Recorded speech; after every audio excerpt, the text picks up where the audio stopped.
Mas afinal, o que é identidade de gênero, o que é orientação sexual e o que é expressão de gênero? A gente já viu sobre as classificações, ou melhor, sobre a sigla, né, LGBTQIAPN+, o que significa cada letra, como a gente pode chamar, né, demonstrando um carinho, usando pelo menos o LGBT, e agora a gente vai ver essa questão que bastante gente tem dúvida. Então vamos lá. Fiz bem um bonequinho aqui bem didático.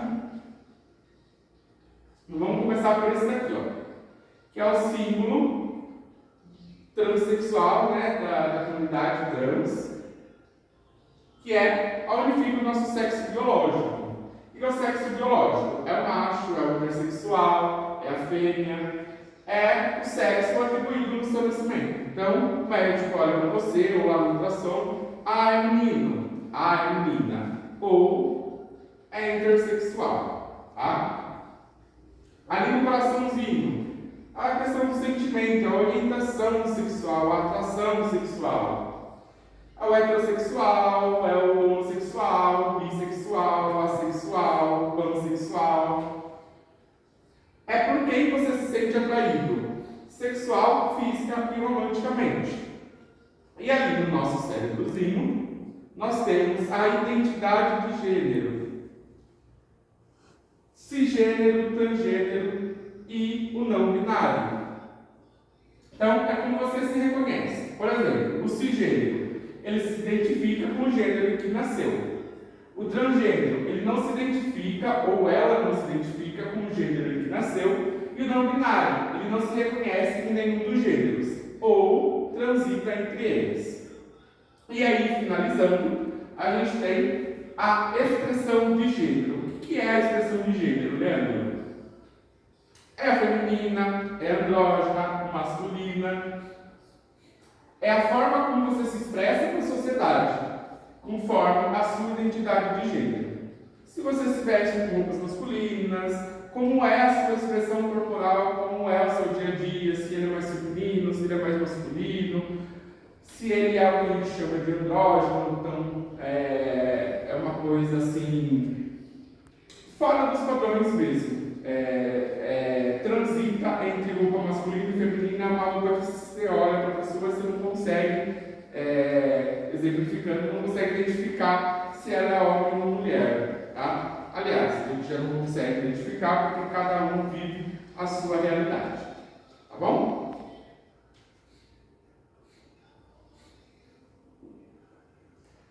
E chegamos ao propósito dessa palestra. Por que junho é o mês do orgulho LGBTQIAPN+. O que deu origem ao mês de junho, ao mês do orgulho? O que aconteceu? O que virou essa chave?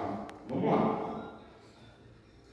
Em 1969, batidas policiais em bares gays na região de Manhattan, na cidade de Nova York, nos Estados Unidos, seguiam um padrão. Então, as pessoas iam lá para serem livres, né, para se sentirem livres, só que a batida policial estava lá, era frequente, era uma rotina. Então, os gays, em 1969, eles iam para a boate, eu já vou falar o nome dela para vocês, mas eles sabiam que a polícia a qualquer momento ia bater lá, ia revistar, ia agredir, muitas vezes levar para a cadeia. Policiais invadiam o local, ameaçando, espancando funcionários e clientes do bar. Os clientes saíram para a rua e formavam filas para que a polícia pudesse prendê-los. Ou seja, a polícia chegou, vamos fazer uma filazinha indiana e a gente vai ser preso. Então, se tivesse balada todo sábado você sabia que seria para a delegacia, a polícia ia estar lá. Mas não foi isso que aconteceu nas primeiras horas da manhã do dia 28 de junho de 1969. Durante uma operação policial no bar Stonewall, em que clientes e curiosos reagiram, e a consequência foi uma confusão que durou dias e resultou em uma rebelião conhecida atualmente como a Revolta de Stonewall, um marco que ajudou a desencadear o movimento atual pelos direitos civis LGBTQIA+. Ou seja, eles cansaram. Acabou a farra, não vamos mais abaixar a cabeça.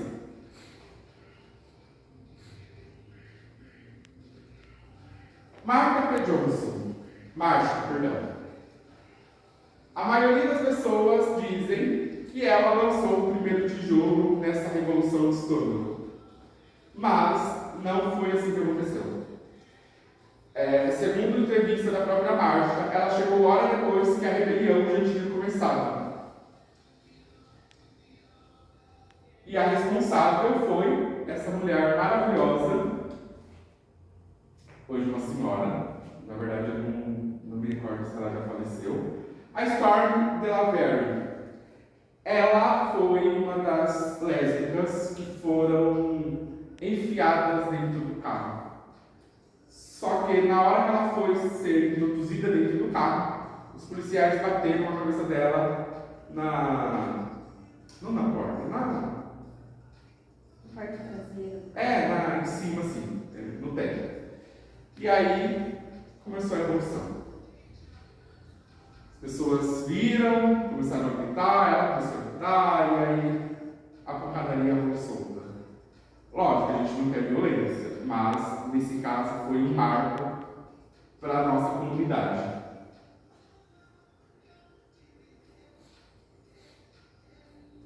Aqui a gente tem um bar, ele era bem de esquina, lá nos Estados Unidos, em Nova York. Aqui já é em 1970.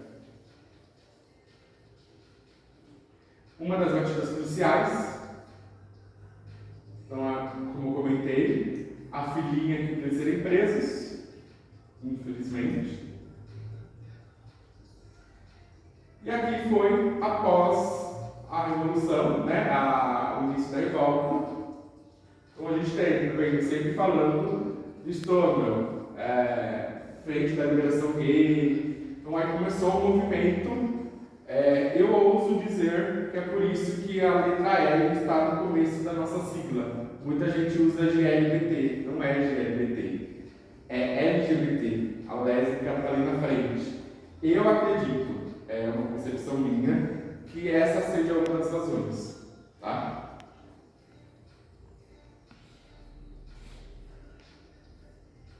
No Brasil não foi diferente.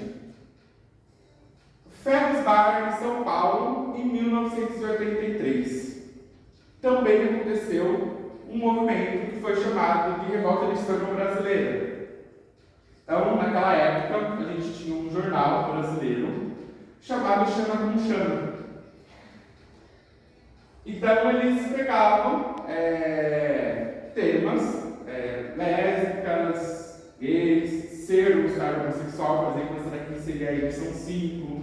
A gente tem o nome do jornal Chama com Chama, troca cartas, poesia, resenha, então, encontros feministas, entrevistas. Então, eles tinham essas questões bem para frente do tempo mesmo, de lutar pelos direitos, no caso de feministas, que também foi liderado por mulheres aqui no Brasil, lésbicas.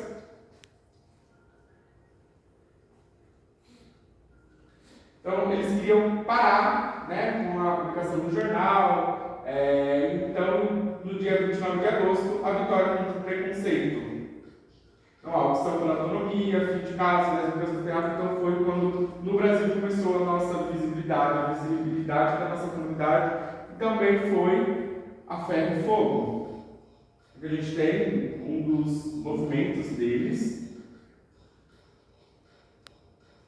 Um ano após a revolta de Stonewall, nós tivemos a primeira parada LGBT dos Estados Unidos. Então, um ano após a revolta de Stonewall, a primeira parada LGBTQIA+ em Nova York.